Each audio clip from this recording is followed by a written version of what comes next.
আম্মে আর বাড়ির বউ কি কইবে কোনোদিন কোন? হয় ভাই ও কই লাভ নাই আর আমনেও বিয়েতে মুইও বিয়েতে বাপ মাই ধরে বিয়ে দেছে নাইলে কিডা ওই আনাজি কেলাটার লগে সংসার করতে। ওরে ভাবি মনটায় কি চাই জানেন, এই যে শান আছে না কলের, এই শানের লগে কপালটা গলছে আর ফেসে ফেসে বানাইলে আর ভাল লাগে না এগুলো। ও মামা শানের লগে তোমার কপাল কষা লাগবে না? কলসুগুনটি আগে পানি খাই দাও, গলা হুগেই গেছ না। পানি দে জনে পানি খাবে। মেলার সময় ধরে কথা কইছো না। আও তোমার কথা কই যদি আরো যদি তোমার কমফোর্ট ফিল দরকার তাইলে আমি ঘর দিয়ে আমার স্ট্যান্ড ফ্যান ডাইন না মাল্টিপ্লাগ দিয়ে লাগাই দিই, কেমন হয়? না মামা আপনি যেরকম বলছেন একেলে এরকম কিছু না মামা। এই যে যাওয়া ধরছিলাম পরে সামনে পড়ছে, এখন একটা মানুষের লাগে একটা মানুষের দেওয়া হলে একটু কথা সাক্ষাৎ করতে পারে না মামা। এমনি আপনি কেমন আছেন মামা? মুই কেমন আছি তুই ভালো কইতে পারো।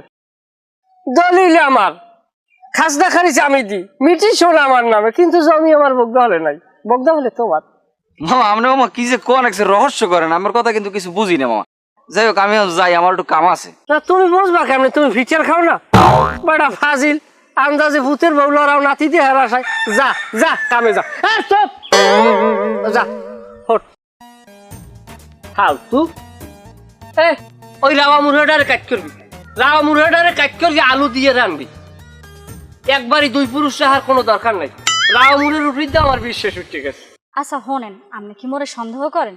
মুই কি হে মাই এখন?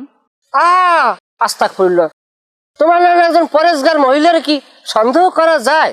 আর হল্লে হরবেন আপনি আমার মতো রূপসী সুন্দরী থইয়া এবার দ্বিতীয় বিয়ে করছেন, অথচ আমি আনা চাইলে নাই কইতে পারি। হ্যাঁ তুই নাই কইতে পারো না, তুই হিরো আলমের লাগ যাই যোগ দে যাই সিনেমা বানা। আমি ইচ্ছাই নিয়ে করি নাই। তুই এই বলার লাগ যে হাসিয়া খেললে কথা কইছো, তুই এই হাসিয়া খেললে আমার লাগ জীবনে একটা কথা কইছো। আপনি কোনোদিন আমার লাগে আসছে কথা কইছেন? হ্যাঁ মানুষের বেড়ারা বললো কি এটা লইয়া ওইটা লইয়া ঘুরতে লই যাই করে সেই করে, কোনোদিন কইছেন একটা ভালো কথা? কোনোদিন নেছেন কোন হানে ঘুরতে? ওই হ্যাঁ লাগে যাইও ঘুরতে